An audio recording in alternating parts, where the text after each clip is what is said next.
Hi everyone, welcome to my channel. ತಮ್ಮೆಲ್ಲರಿಗೂ ನಮ್ಮ ಚಾನಲ್ಗೆ ಸ್ವಾಗತವನ್ನು ಕೋರುತ್ತಾ ಇವತ್ತಿನ ವಿಡಿಯೋದಲ್ಲಿ ತಮ್ಮೊಂದಿಗೆ 2026ನೇ ಶೈಕ್ಷಣಿಕ ಸಾಲಿನ ಇಲ್ಲಿ ಅಲ್ಪಸಂಖ್ಯಾತ ಮೊರಾರ್ಜಿ ವಸತಿ ಶಾಲೆಗಳ ಪ್ರವೇಶ ಪರೀಕ್ಷೆ ನಾಳೆ ದಿನಾಂಕ ಏಪ್ರಿಲ್ 12 ಮಧ್ಯಾಹ್ನ 1 ಗಂಟೆಯವರೆಗೆ ನಡೆಯುತ್ತೆ. ಬೆಳಗ್ಗೆ 11 ಗಂಟೆಯಿಂದ ಪ್ರಾರಂಭವಾಗಿ. ಹಾಗಾದರೆ ಇಲ್ಲಿ ಅದಕ್ಕೋಸ್ಕರ ನಾನು ಇವತ್ತಿನಿಂದ ತಮಗೆ ಇಲ್ಲಿ ಕಳೆದ ವರ್ಷ ನಡೆದಂತಹ ಅಂದರೆ 2025ನೇ ಸಾಲಿನಲ್ಲಿ ನಡೆದಂತಹ ಕ್ವಶನ್ ಪೇಪರ್ನ ತಮಗೆ ತಿಳಿಸ್ಕೊಡ್ತಾ ಇದ್ದೆ. ಇದೀಗ ಸಮಾಜ ವಿಜ್ಞಾನ ಅಥವಾ ಪರಿಸರ ವಿಜ್ಞಾನಕ್ಕೆ ಸಂಬಂಧಪಟ್ಟಂತಹ ಇಲ್ಲಿ ಕ್ವಶನ್ ಪೇಪರ್ನ ತಮ್ಮೊಂದಿಗೆ ಶೇರ್ ಮಾಡ್ಕೊಳ್ತಾ ಇದ್ದೀನಿ.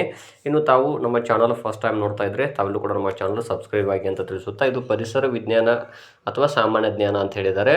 ಇದರಲ್ಲಿ ಸಮಾಜ ವಿಜ್ಞಾನ ವಿಷಯವೂ ಕೂಡ ಇದರಲ್ಲಿ ಬರುತ್ತವೆ ಅಂತ ಹೇಳ್ಬೋದು.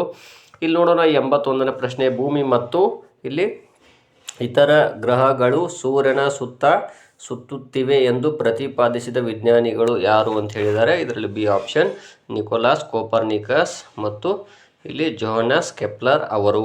ಸೊ ಇಲ್ಲಿ ಬಿ ಆಪ್ಷನ್ ಆಗುತ್ತದೆ. ಇನ್ನು ಮುಂದಿನ ಪ್ರಶ್ನೆ ನೋಡೋಣ.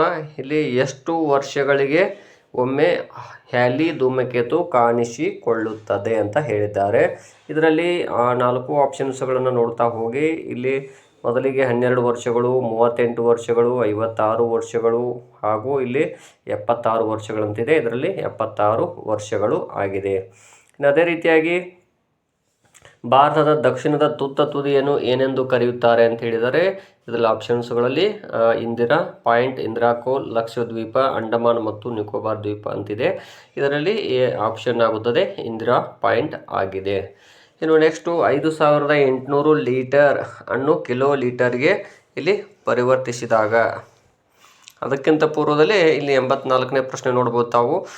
ಸಮಾಜದ ಮೊದಲ ಘಟಕ ಎಂದರೆ ಇಲ್ಲಿ ಕುಟುಂಬ, ಶಾಲೆ, ಗ್ರಾಮ ಪಂಚಾಯಿತಿ, ವಿಧಾನಮಂಡಲ ಅಂತಿದೆ. ಇದರಲ್ಲಿ ಕುಟುಂಬ ಆಗಿದೆ. ಇನ್ನು 85ನೇ ಪ್ರಶ್ನೆ, ಸರ್ಕಾರಿ ಶಾಲೆಗಳಲ್ಲಿ ಕರ್ನಾಟಕ ಸರ್ಕಾರದ ಮಹತ್ವಾಕಾಂಕ್ಷಿ ಮಧ್ಯಾಹ್ನದ ಉಪಹಾರ ಯೋಜನೆ ಅಡಿಯಲ್ಲಿ 1 ರಿಂದ 5ನೇ ತರಗತಿಯ ಪ್ರತಿ ವಿದ್ಯಾರ್ಥಿಗೆ ಒದಗಿಸುತ್ತಿರುವ ಅಕ್ಕಿಯ ಪ್ರಮಾಣ ಕೇಳಿದ್ದಾರೆ. ಇದರಲ್ಲಿ 1 to 5 ವಿದ್ಯಾರ್ಥಿಗಳಿಗೆ 100 ಗ್ರಾಂ ಇಲ್ಲಿ ಅಕ್ಕಿ ಇರುತ್ತದೆ. ಇನ್ನು ಮುಂದಿನ ಪ್ರಶ್ನೆ ನೋಡ್ತಾ ಹೋಗಿ 86ನೇ ಪ್ರಶ್ನೆ, ಕೆಳಗಿನ ಆಯ್ಕೆಗಳಲ್ಲಿ ನವೀಕರಿಸಲಾಗದ ಸಂಪನ್ಮೂಲವನ್ನು ಗುರುತಿಸಿ ಅಂತ ಹೇಳಿದ್ದಾರೆ. ಸೌರಶಕ್ತಿ, ನೈಸರ್ಗಿಕ ಅನಿಲ, ಮಣ್ಣು ಹಾಗೂ ನೀರು. ಇಲ್ಲಿ ನವೀಕರಿಸಲಾಗದ ಅಂದಾಗ ಅದರಲ್ಲಿ ಬಿ ಆಪ್ಷನ್ ನೈಸರ್ಗಿಕ ಅನಿಲ ಆಗಿದೆ. ಅಂದರೆ ಇಲ್ಲಿ ಅವುಗಳನ್ನು ನಾವು ಜೀವಿತಾವಧಿಯಲ್ಲಿ ಬಳಸ್ಬೋದು, ಬಟ್ ಅದು ಖಾಲಿ ಆಗುತ್ತೆ. ಇನ್ನು ಮುಂದಿನ ಪ್ರಶ್ನೆ 87, ವೃಕ್ಷ ಮಾತೆ ಎಂದೇ ದೇಶಾದ್ಯಂತ ಸುಪ್ರಸಿದ್ಧರಾಗಿರುವ ಕರ್ನಾಟಕದ ಹೆಮ್ಮೆಯ ಸುಪುತ್ರಿ ಇಲ್ಲಿ ಸಾಲು ಮರದ ತಿಮ್ಮಕ್ಕ. ಇಲ್ಲಿ ಎ ಆಪ್ಷನ್ ಆಗುತ್ತದೆ. ಇನ್ನು ಮುಂದಿನ ಪ್ರಶ್ನೆ, ಮಕ್ಕಳ ಸಹಾಯವಾಣಿ ಸಂಖ್ಯೆ ಯಾವುದು ಅಂತ ಕೇಳಿದ್ದಾರೆ. ಇಲ್ಲಿ ಡಿ ಆಪ್ಷನ್ 1098 ಆಗಿದೆ. ಇದು ಮಕ್ಕಳ ಸಹಾಯವಾಣಿ ಸಂಖ್ಯೆ. ಇನ್ನು ಮುಂದಿನ ಪ್ರಶ್ನೆ, ಭಾರತದಲ್ಲಿ ಸಿಲಿಕಾನ್ ಸಿಟಿ ಎಂದೇ ಪ್ರಖ್ಯಾತಗೊಂಡಿರುವಂತಹ ಸ್ಥಳ ಯಾವುದು? ಇಲ್ಲಿ ಮುಂಬೈ, ಕಲ್ಕತ್ತಾ, ಬೆಂಗಳೂರು, ಚೆನ್ನೈ ಅಂತಿದೆ. ಇದರಲ್ಲಿ ಆನ್ಸರು ಬೆಂಗಳೂರು ಆಗಿದೆ. ಸಿ ಆಪ್ಷನ್ ಆಗುತ್ತದೆ.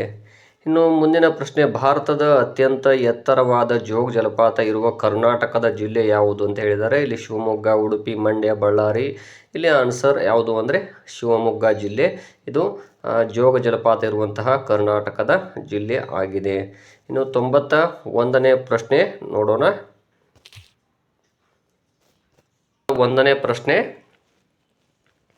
ತಾವು ಕೂಡ ನೋಡ್ಬೋದು. ಇಲ್ಲಿ ಕರ್ನಾಟಕದಲ್ಲಿ ನಮ್ಮ ಮೆಟ್ರೋ ಸಾರಿಗೆ ವ್ಯವಸ್ಥೆ ಇರುವ ನಗರ ಯಾವುದು ಅಂತ ಕೇಳಿದ್ದಾರೆ. ಮೈಸೂರು, ಬೆಂಗಳೂರು, ಮಂಗಳೂರು, ಹುಬ್ಬಳ್ಳಿ. ಇಲ್ಲಿ ಆನ್ಸರ್ ಬಿ ಆಪ್ಷನ್ ಬೆಂಗಳೂರು. ಇದು ನಮ್ಮ ಮೆಟ್ರೋ ಇರುವಂತಹ ಒಂದು ನಗರ. ಈ ಕೆಳಗಿನವುಗಳಲ್ಲಿ ವಿಶ್ವ ಪರಂಪರೆಯ ಪಟ್ಟಿಯಲ್ಲಿ ಸ್ಥಾನ ಪಡೆದ ಕರ್ನಾಟಕದ ಪ್ರಸಿದ್ಧ ಐತಿಹಾಸಿಕ ಸ್ಥಳಗಳು ಮೈಸೂರು ಅರಮನೆ, ಬೆಂಗಳೂರು ಅರಮನೆ, ಲಾಲ್ಬಾಗ್, ತಲಕಾವೇರಿ, ಹಂಪಿ ಮತ್ತು ಪಟ್ಟದಕಲ್ಲು, ಬೇಲೂರು ಮತ್ತು ಹಳೆಬೀಡು ಅಂತಿದೆ. ಇದರಲ್ಲಿ ಸಿ ಆಪ್ಷನ್ ಹಂಪಿ ಮತ್ತು ಪಟ್ಟದಕಲ್ಲು ಆಗಿದೆ. ಇನ್ನು ಮುಂದಿನ ಪ್ರಶ್ನೆಯನ್ನು ನೋಡೋಣ. ಸಂಚಾರಿ ನಿಯಮದಲ್ಲಿ ಜಿಬ್ರಾ ಪಟ್ಟಿಯನ್ನು ಬಳಸುವ ಉದ್ದೇಶ ಮೃಗಾಲಯದ ಬಗ್ಗೆ ತಿಳಿದುಕೊಳ್ಳಲು, ವನ್ಯಜೀವಿ ಅರಣ್ಯವಿದೆ ಎಂದು ಸೂಚಿಸಲು, ಪಾದಾಚಾರಿಗಳು ರಸ್ತೆ ದಾಟಲು, ಜಿಬ್ರಾ ಪ್ರಾಣಿಗಳು ಇರುವ ಸ್ಥಳ ಸೂಚಿಸಲು ಅಂತ ಇದೆ. ಇದರಲ್ಲಿ ಪಾದಾಚಾರಿಗಳು ರಸ್ತೆ ದಾಟಲಿಕ್ಕೆ. ಸೊ ಸಿ ಆಪ್ಷನ್ ಆಗುತ್ತದೆ. ಇನ್ನು 94ನೇ ಪ್ರಶ್ನೆ ನೋಡೋಣ. ಇಲ್ಲಿ ಬಾಲ ಕಾರ್ಮಿಕರು ಎಂದರೆ ಯಾರು ಅಂತ ಹೇಳಿದ್ದಾರೆ. 6 ರಿಂದ 10 ವರ್ಷ, 6 ರಿಂದ 12 ವರ್ಷ. ಇಲ್ಲಿ 6 ರಿಂದ 14 ವರ್ಷ ವಯಸ್ಸಿನ ಒಳಗಿನ ಮಕ್ಕಳು. ಸಿ ಆಪ್ಷನ್ ಆಗುತ್ತದೆ.